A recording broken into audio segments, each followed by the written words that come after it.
My name is Frank Sommers, and I'm a president of Autospaces, and I live in Orange County, California.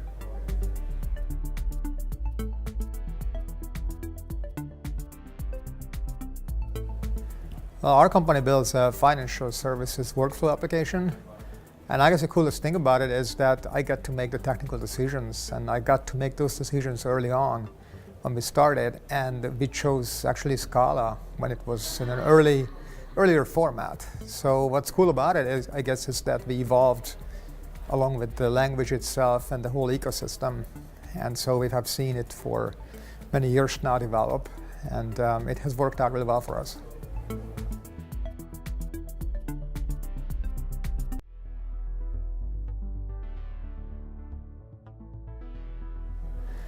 Well, I guess data and functions, that becomes object-oriented. Well, I would say that I'm actually most interested in the data in this conference, and mainly because I'm least familiar with that. I'm more familiar with the programming concepts and the reactive technologies, but I'm least familiar with the data. So that's what I'm most interested in right now.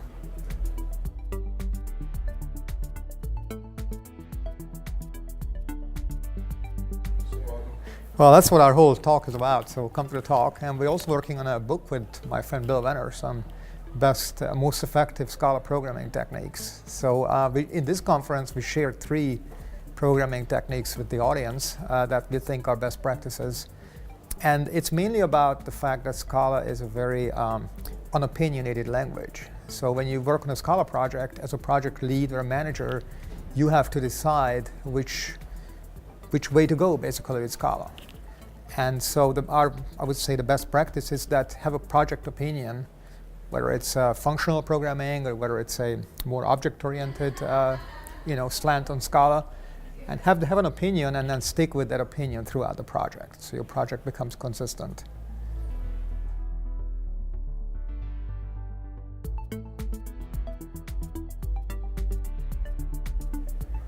I guess 2 types of best practices, or I would say more than best practices, to technologies too. I would like to learn, actually 3, I would say. First is how to use Scala effectively on the client. So Scala.js has become more and more popular in recent years, but up to date, to my knowledge, few projects have used it. At least those haven't been very visible. But now I think this year we see a lot more projects that use Scala on the client side through Scala.js. So that's the first thing I would say, the technology or best practice I'd like to learn.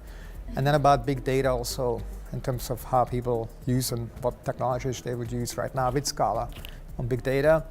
And I said 3, and just like Rick Perry in the presidential debate, I don't remember the 3rd one. But that's mainly my interest right now.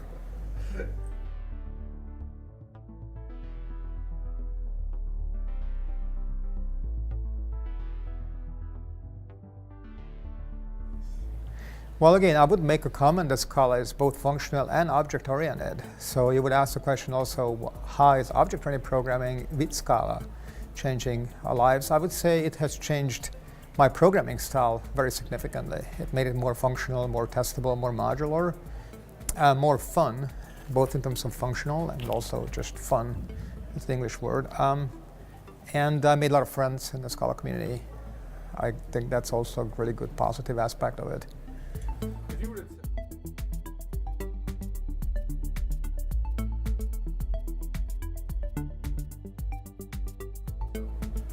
Well, the coffee is really good, and also I think the people are very nice, and it's a fun place. I mean, we just got here this morning because I couldn't get here yesterday, but it's been, so far, looks like a really fun place, a fun conference.